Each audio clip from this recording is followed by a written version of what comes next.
Bonjour, bienvenue dans ce point bourse du 13 mars 2025. Alors les marchés qui continuent d'avoir du mal, notamment impactés par les politiques de Trump en matière de douane et nouvelles annonces là en mesure de rétorsion aux taxes, notamment sur le whisky américain de l'Europe. Les États-Unis pourraient taxer à 200% tous les vins et spiritueux venant de France et d'Europe notamment. Donc encore une escalade et ça fait des dégâts notamment sur une action du CAC 40 comme Pernod Ricard. On regardera également les chiffres, toujours les valeurs qui vous intéressent et les actions qui ont donné notamment leurs résultats ou qui vont donner leurs résultats dans la soirée.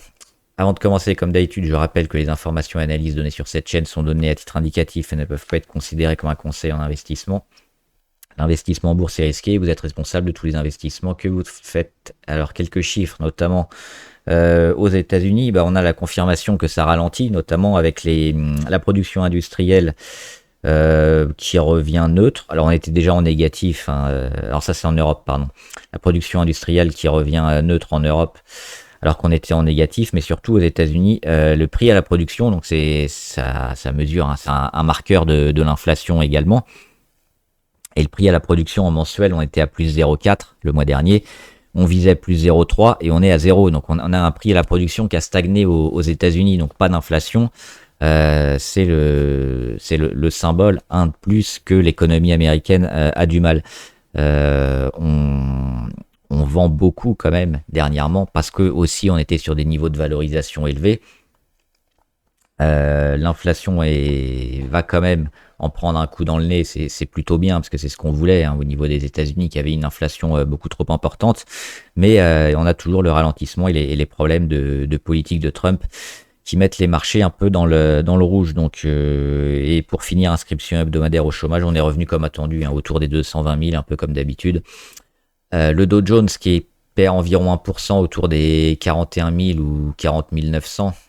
Ça nous place ici sur la mèche à peu près d'hier. Et depuis le retour ici sur moyenne à 200 et cassure, on vise quoi? On vise certainement le gap ici sur le dos, le gap qui avait été créé autour des 39 009 environ. Donc on pourrait encore perdre environ 2% et demi sur le dos avant peut-être une éventuelle réaction. Ce sera toujours fortement impacté par ce que dira le gouvernement américain notamment et les taxations qui pour l'instant font un peu fléchir les marchés. Le Nasdaq, c'est la même chose, mais le Nasdaq, on a vu quand même un petit rebond peut-être sur pas mal de valeurs, notamment les secteurs semi-conducteurs qui semblent se reprendre un peu. Et on est peut-être sur un niveau à défendre. Alors pour l'instant, on le joue. Il n'est pas sûr d'être tenu. Il est loin d'être solide, mais on est un peu bas sur tous les indicateurs aussi. Ça ne veut pas dire qu'on puisse pas aller plus bas, peut-être sur les 18 004, mais on a quand même une première tentative de réaction qu'on peut voir aussi rapidement sur les grosses valeurs américaines. On voit Nvidia qui tente un rebond. Et Broadcom qui se stabilise aussi après son rebond post-résultat. Broadcom, ils sont autour des 192, donc au-dessus de leur moyenne à 200, toujours dans leur phase de consolidation, plutôt intéressant. Et Nvidia, on a lâché après les résultats. Ça a été un peu l'inverse, mais on tente un rebond au-dessus des 100 dollars, 101 dollars. On est tombé à 104. Et là, on est à 115. Donc, toute cette zone-là à travailler pour Nvidia avant éventuellement une belle sortie. On regarde le CAC 40 avec moins 0,6. Donc, impacté aussi par les marchés US notamment. Et alors que du rouge, alors c'est pas catastrophique non plus parce qu'on perd par rapport à mardi dernier, on ne perd que 2,7, on voit, donc on met quand même pas mal de temps pour descendre. On était un peu aussi haut niveau indicateur, donc on a une consolidation logique. Il faudra attendre les bonnes nouvelles et les changements de politique peut-être pour relancer ça et puis surtout bien choisir ses actions et ses secteurs surtout et les niveaux de valorisation, pas jouer peut-être les valorisations un peu trop élevées. On va regarder évidemment les grosses variations et Pernod Ricard, on l'a dit, éventuellement des sanctions tarifaires avec des taxes à 200%. Ça négocie assez dur en ce moment, ou ça négocie pas, c'est plutôt des annonces et des sanctions qui tombent tous les jours sur un peu chaque secteur. Et le secteur des alcools, vins et spiritueux, hein, toujours pas acheté parce qu'il n'y a pas des bonnes nouvelles sur ce secteur-là. Et les débouchés notamment aux États-Unis. Alors on a aussi la Chine, mais sur les États-Unis, c'est qui est un marché aussi super important. On est négatif, donc on l'avait dit, hein, les 100 euros sur Pernod Ricard, c'est pas cher, mais ça peut toujours être moins cher, donc toujours attendre qu'on ait cette reprise, qu'on ait ces accords peut-être commerciaux sur les taxes, mais pour le moment, on ne l'a pas, donc on casse à nouveau et on est sur des niveaux plus bas depuis fort longtemps. Depuis ici, 2017. Donc c'est assez incroyable, mais il y a toujours rien à faire, hein, sur Pernod Ricard, à part attendre une réaction et surtout des annonces au niveau des taxes. Sur Essilor, toujours une belle valeur, hein, Essilor à acheter pour le long terme, mais pas maintenant. On est allé très haut, on consolide, c'est normal, c'est plutôt sain. Donc on attend quoi? Un retour ici autour des 237, 240. Alors peut-être au mois de mars, peut-être au mois d'avril. Mais si on a une réaction et un rebond, il faudra acheter Essilor, hein, parce que c'est une valeur super bien orientée avec une grosse visibilité, une grosse part de marché aussi aux États-Unis. Donc actuellement ça les aide pas, mais quand ça va repartir, Essilor ils seront bien positionnés. Et ils possèdent aussi, hein, une maîtrise sur toute la chaîne de valeur de la conception à la fabrication, notamment sur les montures et les verres. Donc c'est un leader évidemment à avoir dans son portefeuille, mais pour le moment ça baisse. Donc éventuellement à sous-pondérer ou à rien faire si on est très long terme, mais sous-pondérer ou vendre en partie, hein, c'est plutôt logique, et à voir, hein, à arbitrer éventuellement prochainement pour racheter. Téléperformance qui réagit, on voit la moyenne à 200 ici. Moi je suis toujours plutôt favorable sur Téléperformance. Des résultats, on l'avait dit, hein, ici avec le gap vendu puis racheté, donc ça fait l'élastique, hein, on monte, on descend, on va refaire certainement un peu pareil autour des, on y est maintenant, autour de la moyenne, là autour des 95-96 euros. Donc à quoi on peut s'attendre, peut-être une petite phase ici de congestion. Mais on est toujours plutôt favorable, hein, sur Téléperformance, qui a mis quand même pas mal d'étapes en route pour repartir, donc c'est bien. Et puis L'Oréal aussi, hein, plus 1,3. On est sur le bas de canal qui est souvent racheté sur L'Oréal. Elle est en phase aussi de rebond, hein, dans son canal haussier. Après le rebond du mois de novembre 2024, on a stoppé la chute et la baisse sur L'Oréal. Ça va mettre du temps, il faudra aussi beaucoup de travail, on l'a dit à chaque fois, hein. Dépousser des consos, mais petit à petit, on commence à monter et à attaquer des niveaux de plus en plus hauts, donc toujours positif aussi sur L'Oréal.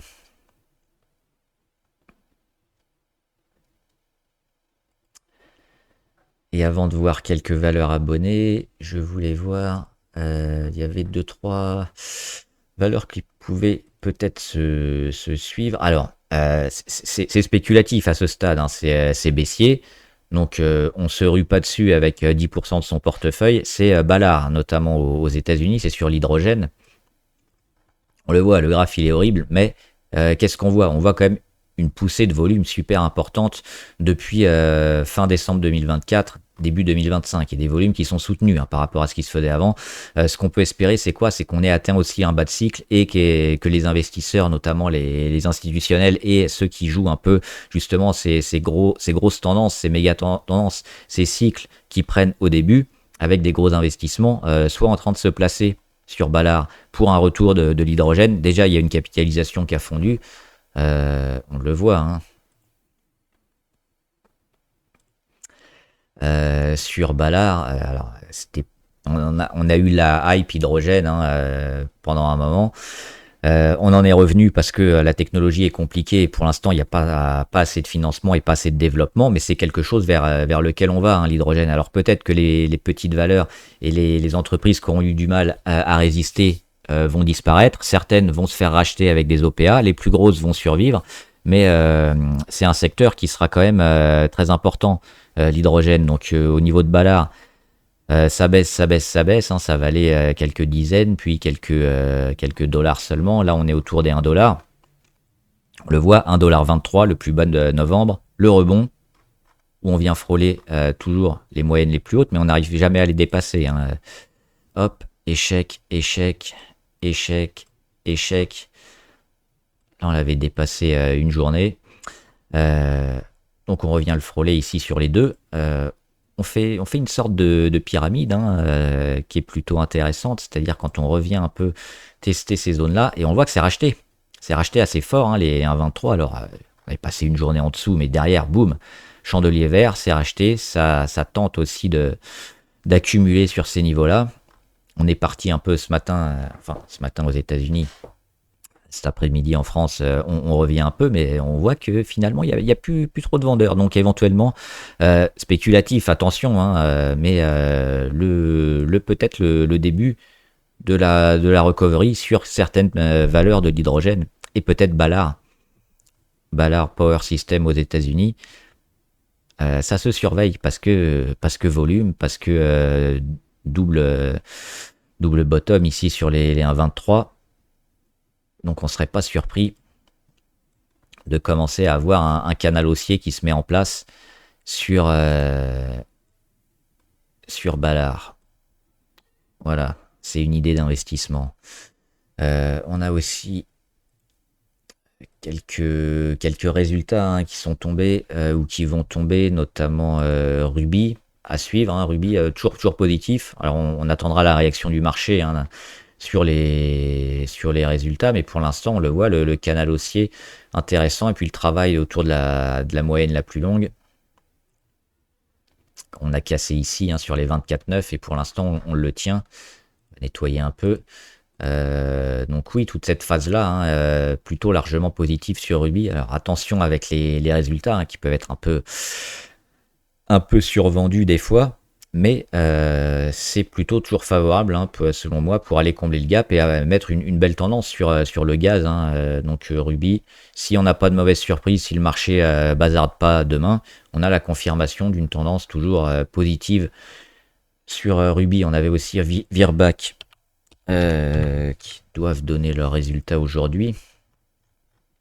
C'est un peu moins beau hein, sur Virbac, mais ça vend plus trop. On voit ici hein, des plus hauts de plus en plus bas. Plus ou moins comme ça, hein, c'est pas très au centimètre près, mais des rachats ici sur l'ancien gap hein, à 306. On mèche dessus ici. Au mois de novembre, c'est racheté. C'est un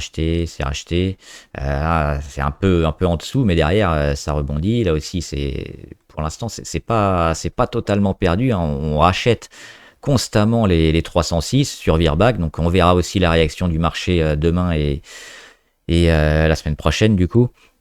Mais, alors, on va pas anticiper là aussi, mais ce qu'on attend, c'est quoi? C'est un scénario positif avec une remontée comme ça qui nous valide probablement le point bas et les rachats sur 306. Maintenant, si ça vend, si ça décroche, si on continue comme ça, bah il faudra pas y aller. Sur Virbac, on ira certainement un peu beaucoup plus bas. Et avant de faire quelques valeurs abonnées, il y en avait encore une autre. Ouais, petite surprise aussi sur Walt Disney, hein, malgré des bons chiffres. Suite aux résultats, ça a été largement vendu et puis on a décroché ici sous les 106. On met encore un gap, la moyenne à 200 n'a pas servi, mais on a comblé le gap aujourd'hui, le gap des 96,24. Est-ce que ça va suffire? Moi je suis toujours plutôt positif sur Walt Disney. Alors on a perdu quand même pas mal, on a perdu 15% hein, depuis les résultats. Mais là aussi, je trouve que c'est un peu sévère. Finalement, on revient autour de la moyenne à 200. Si on a une réaction, on aura certainement une construction hein, dans cette zone-là, entre les 105 et les 80, 97, 98. Et si c'est le cas et qu'on recasse, toujours haussier, donc éventuellement à surveiller. La réaction a quand même été super sévère ces derniers jours, mais ça participe aussi hein, enfin c'est la baisse de la croissance américaine qui participe à ça. On l'a vu sur beaucoup de valeurs, hein, notamment un peu corrélé au pouvoir d'achat des ménages américains, comme Walmart par exemple, comme Walt Disney. Euh, Ralentissement de la croissance, forcément, ça va impacter certaines valeurs type et Walt Disney. Maintenant, voilà, la baisse me semble exagérée hein, sur cette valeur-là, donc éventuellement à surveiller. On avait aussi quelques résultats hier sur Rheinmetall, j'en ai parlé, j'ai fait une petite vidéo. Éventuellement, si ça vous intéresse, allez sur la chaîne. Et également, on avait toujours aux États-Unis Adobe. Ça marche pas, toujours pas, malgré l'IA. Hein, les investisseurs sont pas convaincus, les chiffres sont pas convaincants non plus. Gap baissier, gap baissier, gap baissier. Ça fait 3. Celui-là, il avait été comblé, on va pas le compter, mais ça fait 3 en 6 mois. Et on fait toujours que baisser. Et on revient sur les niveaux qui avaient un peu fait exploser le titre. Alors, pas sur les plus bas, sur les 274, mais ici, sur les 376, on y est quasiment déjà. On n'y arrive pas sur Adobe. Donc, si on veut la jouer, c'est plutôt que en spéculative et on évitera plutôt pour le moment de la jouer parce que c'est baissier. Et on surveillera hein, des belles réactions et des volumes de rentrée. Mais pour l'instant, ils y sont pas hein, sur Adobe.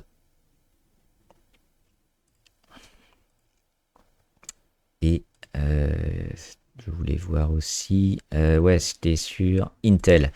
Il y a eu un changement à la direction sur Intel, hein, un PDG qui est parti, un autre qui a été nommé, et surtout il y a toujours les rumeurs d'OPA ou de prise de participation ou de démantèlement, enfin on verra, et notamment quelques entreprises qui sont intéressées. Éventuellement Taiwan Semiconductor, on a aussi Elon Musk avec diverses entreprises qui veulent racheter Intel. Intel, ils vont pas bien, ils ont fait pas mal de licenciements. La valorisation, elle est au tapis, mais ça intéresse quand même quelques personnes. Hein. On était sur les 50, on cote à peine sur les 20. Rumeur de rachat depuis pas mal de temps maintenant, pas mal de mois. Spéculative, donc à jouer éventuellement. Et là, on a vu un gros gap haussier, on prend 15%. Il n'y a que ça à jouer hein, sur Intel, éventuellement une rumeur d'OPA.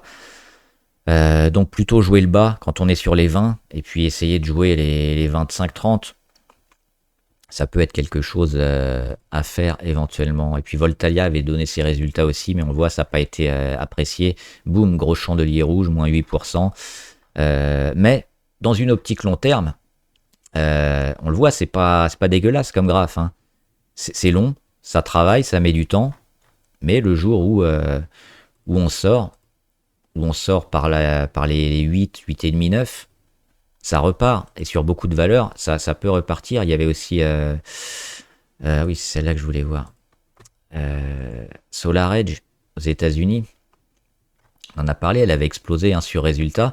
Gros gap haussier. Derrière, c'est vendu. Il y a des prises de bénéfices parce que forcément, on avait fait plus 34% de gap haussier.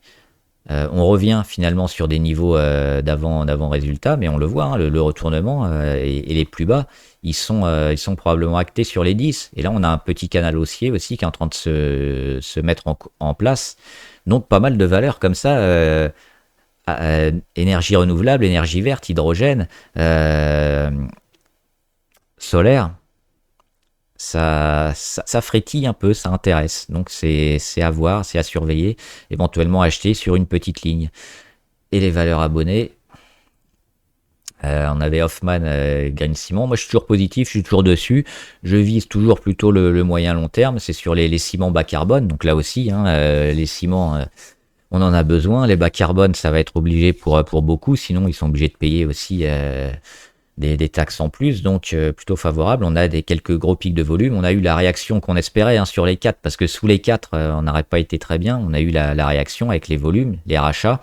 Alors on est toujours relativement moyen hein, au niveau du graphe. Et là aussi, un peu comme du Voltalia, hein, c'est une petite valeur, mais la temporalité, elle est plutôt longue. On attend pas mal de travail ici avant de repartir peut-être cet été un peu plus haut sur Hoffman, mais pour l'instant on est toujours dans la figure, on est toujours dans le scénario, on est toujours dans dans le développement aussi de la valeur, hein, qui multiplie les contrats, qui augmente ses chiffres d'affaires, qui avait, alors je crois que dernièrement, j'ai pas vérifié sur les derniers résultats, mais ceux d'avant, on perdait encore de l'argent, mais on pourrait avoir le point de bascule prochainement, donc c'est une belle valeur quand même, Hoffman. Si elle n'a pas de problème de trésorerie et pas d'augmentation de capital, elle devrait pouvoir s'en sortir vers le haut. Interparfum, toujours plutôt positif, les chiffres étaient bons. Elle n'est pas trop valorisée sur la bourse, hein. C'est assez sévère selon moi le niveau d'Interparfum par rapport à ce qu'elle a donné. Donc moi je les vois toujours plutôt en 2025 ici, hein, entre les 45 et les 52. Techniquement aussi c'est plutôt propre. On a la grosse oblique de correction duquel on sort avec un gros gap haussier l'été dernier, en 2024. Après, on est venu combler le gap, on rebondit. Donc là aussi, hein, éventuellement, un canal haussier qui est en train de se développer sur Interparfum. Donc il faudrait réagir là, parce on le voit plutôt sur le bas du canal, mais si ça réagit, il faut, je pense, acheter et toujours plutôt se positionner sur cette valeur. C'est pas cher, mais c'est plutôt boudé par la bourse, un peu bizarrement selon moi. LVMH, première pondération du CAC, le luxe, on attend toujours, hein, le redémarrage franc et massif de la Chine. Qu'on n'a pas. Moi, je préfère Hermès, hein, je le dis à chaque fois. Éviter plutôt Kering, c'est du spéculatif, Kering. Sinon, LVMH, entre les deux. Oui et non. On a eu ce gros boom sur le plus bas et puis le frétillement de la Chine, mais derrière, on voit, on perd beaucoup, on perd pas mal, et on n'arrive pas à tenir ces niveaux-là. Ils auraient dû être tenus sur LVMH. Les 636 environ. Alors là, on va peut-être tout reperdre, hein, revenir sur les 571, à la différence d'Hermès. Hermès, on le voit, c'est ici, le gros boom. C'est sur les 2000. Là, on est sur les 2005 quasiment. Donc pour la différence, elle est flagrante aussi sur deux valeurs sur un même secteur. La tendance, la dynamique, c'est la même, mais les intensités, elles sont différentes. Quand vous montez sur Hermès, vous prenez 43%, et ensuite, vous en perdez 15%. Sur LVMH, quand on monte, on prend 30%. Quand on perd 18%. C'est les mêmes mouvements, mais avec une intensité beaucoup plus forte à la hausse et à la hausse pour l'une et à la baisse pour l'autre. Donc oui, LVMH, potentiellement toujours les points bas actés, mais ça manque de pep, ça manque de force. Moi, j'achète pas. J'achèterais au-delà des 660, mais je vais plutôt aller notamment sur Hermès. Alors maintenant, si on veut vraiment du LVMH, pourquoi pas. Il faut attendre le travail ici, la fin de baisse, peut-être ici, hein, sur les 576 ou avant, et surtout la cassure de l'oblique et un retour autour des 660. Je pense qu'il y a des volumes, s'il y a une réaction, si on revient par là vers les 660, oui, mais c'est moyen. Neurone dans les services numériques, un peu de mal sur les services numériques. Alors Neurone, elle se comporte plutôt bien, hein, par rapport à d'autres. On pense à Capgemini. C'est pas forcément exactement la même chose, mais Neurone, plutôt bien orienté. Et puis là aussi, on voit, hein, techniquement, après être allé taper un peu des plus hauts et puis entamer une petite conso, là aussi, techniquement, c'est parfait. On a la cassure, le breakout, le pullback, on revient sur les moyennes, la phase de congestion, boum. Le départ, c'est un faux départ, mais après, on a le vrai départ, notamment ici, fin janvier, début février. On revient sur la résistance, on la casse, on met un nouveau plus haut, et on est toujours dans notre canal haussier, donc éventuellement, hein, des rachats à faire très bientôt sur le support à 46,8, ou un peu plus bas sur le bas de l'oblique, mais on voit que la tendance est toujours haussière. à court terme, on est un peu haut, donc on finit la conso, on rentre pas maintenant, on attend plutôt la fin de consolidation, mais c'est plutôt à acheter effectivement. NFL Bioscience, alors ça fait trop rien, mais les 1,62, hein, l'ancienne zone de gap qui avait explosé, ils sont rachetés à chaque fois et on va pas en dessous, donc les plus hauts sont de plus en plus bas, c'est pas terrible, mais on attend éventuellement une annonce qui refera booster le titre. Tant qu'on tient environ les 1,60, je pense qu'il faut rester sur NFL Bioscience, mais oui, c'est un peu longuet quand même et un peu décevant. Novacite. Là, on a le bas ici qui a racheté, hein, les plus bas de plus en plus haut, notamment octobre 2023, on est sur les 0,45. Après tout le printemps 2024, on est sur les 0,5. Été 2024, 0,51, 0,52, 0,54.